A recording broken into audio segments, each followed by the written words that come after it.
False start, you've fallen down. False start, you can't get closure. Far cry from the meaning you wrote. False start, you've met your maker. False start, you've fallen down. Donc la notion de répit est intervenue il y a un certain nombre d'années auprès des personnes polyhandicapées, notamment les enfants, les adolescents polyhandicapés, dont les parents sont sous une pression permanente, pression liée aux soins, pression liée au manque de sommeil, pression liée à l'organisation de la vie en général, avec les frères et les sœurs, les conjoints, le travail, etc.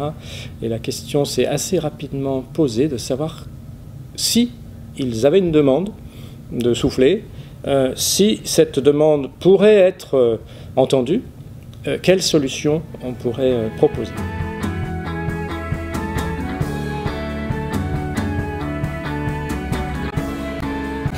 On a fait le choix et les deux dernières lois, la loi d'adaptation à la société au vieillissement et la loi de modernisation de notre système de santé, font vraiment le choix du maintien à domicile.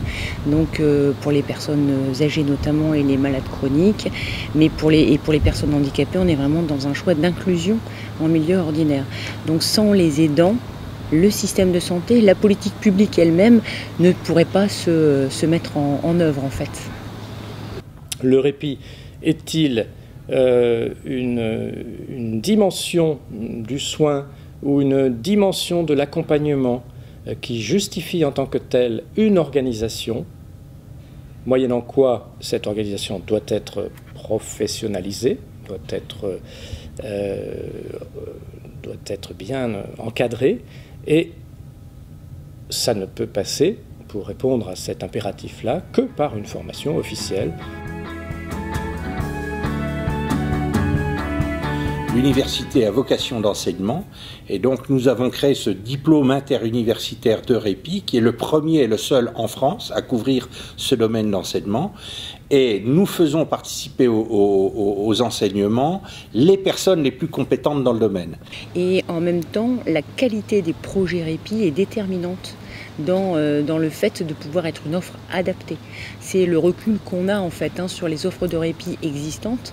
La qualité du projet, la manière dont l'encadrement tient compte de ce projet, c'est fondamental pour en garantir l'attractivité et la pertinence par rapport aux attentes des aidants. Donc pour nous, une formation, c'est vraiment, ça participe de cette démarche, de cette dynamique de recherche de qualité.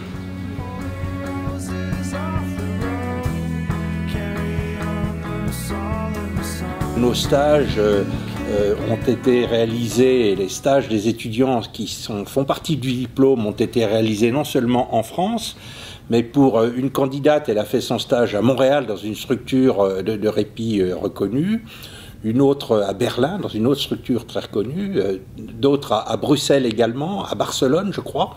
Et donc d'emblée, il y a eu un aspect qui est sorti de l'Hexagone et qui montre bien que cette problématique du répit a déjà une vocation internationale.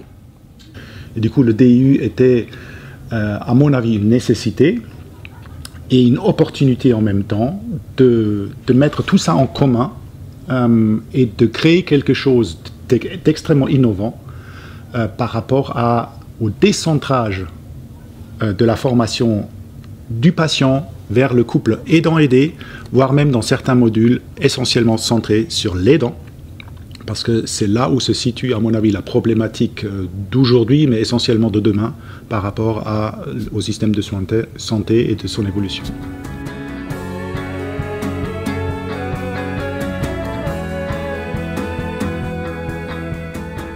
Ce DU, il a des intervenants d'une qualité exceptionnelle. Moi, j'étais vraiment très agréablement surprise de la qualité de l'intervenant qu'on a eu. Moi, ça m'a permis de remettre en question ma pratique, de réfléchir beaucoup à cette notion de répit que je croyais bien connaître et finalement de re-questionner tout ça. Ça a d'ailleurs été le sujet de mon mémoire. Et du coup, je retourne au travail avec plein de nouvelles envies, de choses à mettre en place et de nouvelles envies pour les aidants. Et puis voilà, ce DU, c'est aussi des belles rencontres, un groupe vraiment sympa et des bons moments, des belles journées comme aujourd'hui. Donc voilà, merci à tous. Maintenant qu'on est à distance des sessions, c'est véritablement le fait d'avoir pu échanger avec d'autres participants sur la question d'autres expériences, d'avoir pu aussi aviser du jugement sur certaines questions que je n'avais absolument pas en tête avant de venir. Je fais de la recherche depuis récemment sur la thématique de l'accompagnement et de l'aide aux aidants. Et cette formation a bouleversé mon mode de pensée, ma façon d'appréhender la recherche, parce que je me suis rendu compte que l'aidant, ça m'a fait prendre conscience du fait que l'aidant était un objet de recherche vraiment très singulier, très particulier. Donc j'ai trouvé ce DU vraiment remarquable, c'était une première et les intervenants étaient vraiment de très grande qualité. On a vu des intervenants de plein d'horizons différents, ce qui était bien parce que notre groupe aussi venait de plein d'horizons différentes, ce qui était pour moi en tout cas une richesse d'échange. On nous a montré aussi qu'il y a plein d'initiatives qui sont en train de se créer partout en France, donc il y a quand même un mouvement qui est en train de démarrer, donc ça donne vraiment envie d'aller plus loin maintenant. Quand je suis arrivée à la formation, ce qui m'a étonnée d'abord, c'est la différence de provenance des participants. Certains étant chefs de service, des médecins, des psychologues, des aidants familiaux, des gens qui venaient de un peu différents horizons, mais chacun concerné par ce problème de répit. Voilà.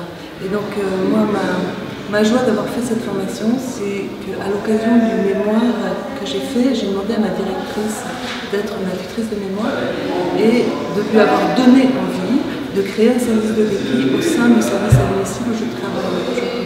Et donc je vais aider à monter ça. Et voilà, ça c'est ma joie.